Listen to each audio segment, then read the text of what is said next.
Was this during the time when he was getting into it with Master P? That was before then. You know, the P situation came later.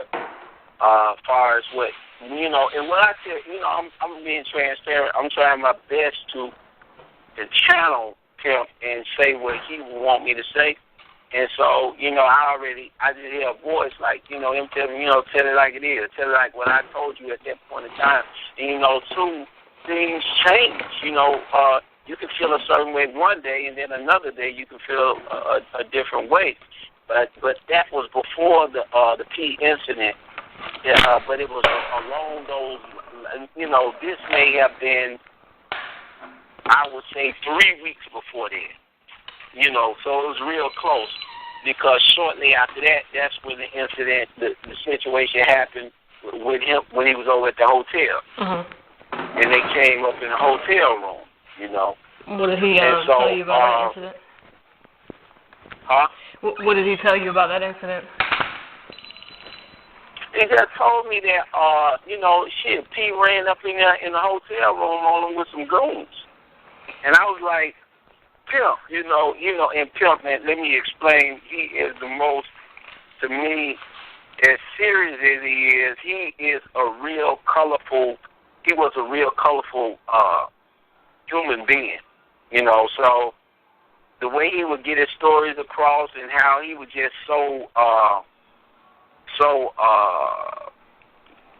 magnetic. Mm-hmm. So it was like, and you go in like, hey, that was motherfucking P. I tell you it was P. And I was like, Pimp, how you know it was P really though? He said, because when when they came in, he had some no-limit, like boxing, some gloves on. He said, they had no-limit gloves on, and they had some mask on, so, and with no limit on it. So I'm like, man, like the cutoff gloves. The gloves that, like more of like leather workout kind of gloves?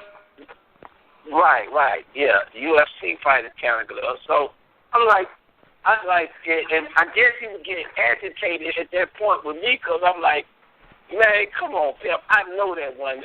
P, he's like, the motherfucker P, at the end, that got to working on my body, he took his mask off. So he said after they just went in on him, P took his mask off. So they came in like ski masks or something? Right. Mm-hmm. Yeah. One thing I never, like a few people told me about that incident, but one thing I never figured out was like, how did they find him? Like, did he say that they like kicked the door in, or they just knew he was there? No, they had a key. Well, what he said, they had a key. That's what he told me, because I thought maybe it was because he was with a broad, and I couldn't tell you who she was. Because he was telling me he had some little work with him. Right. So I was like, shit, you think she was involved? But he never said that clearly. I just know from that day forward. So he never said if she suspected her of being involved? He didn't go into that with me, mm-hmm. Because I asked him that. And he didn't really elaborate on it. I just know from that day forward, he was adamant about it was Master P. He did let me know that. He said P, in the course of it, took his mask off. So was he telling you like out of anger or hurt, or like what was his feeling at that time? No, it was. He wasn't angry. He wasn't none of that about it. Me, he wasn't angry. He was just telling me what was happening. It was like, but on some, because it didn't take him to that degree. It was more of some love licks, in a sense. It wasn't like, no, we here to really cause you some serious shit. It was more like, so he didn't get, I don't think he was like that, about it, more so about, no, it wasn't like no real type of hatred, like, It was more like teach him a lesson, kind of. Yeah, it's like, okay, you got me. You kind of caught me in a situation.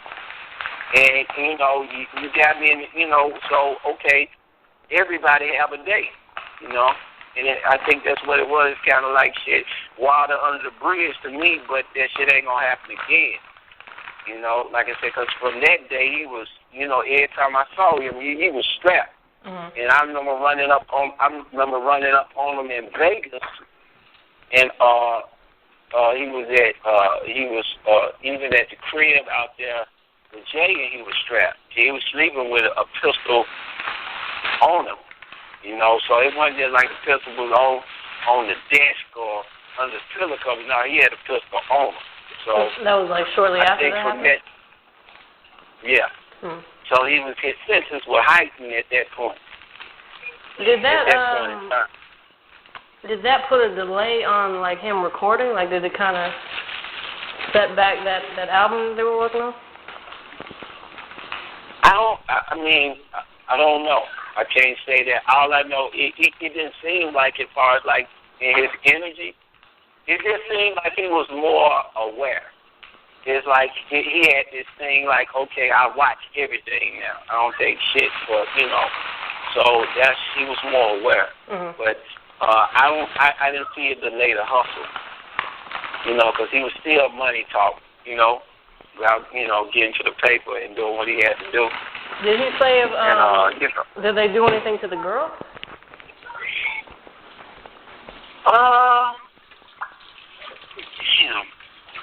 And you know what? He probably told me a lot more, but like I say, you know, my due to the years of just whatever partying, some of it's not. It's not as sharp to me. But if I had to be a guessing person at this area, I think they did kind of throw her around. You know, it wasn't like they, you know, but I think they kind of, some to the degree, either she took off, but it was something done to her. It was something did. Mm-hmm. But not to where it was like no one, you know, had to really go, you know, to the emergency room and nothing like that. Yeah, that's crazy. Yeah. So I know when he got arrested, it was shortly after that, so I guess he was a lot more cautious at that time, and that's probably why he had the weapon on him.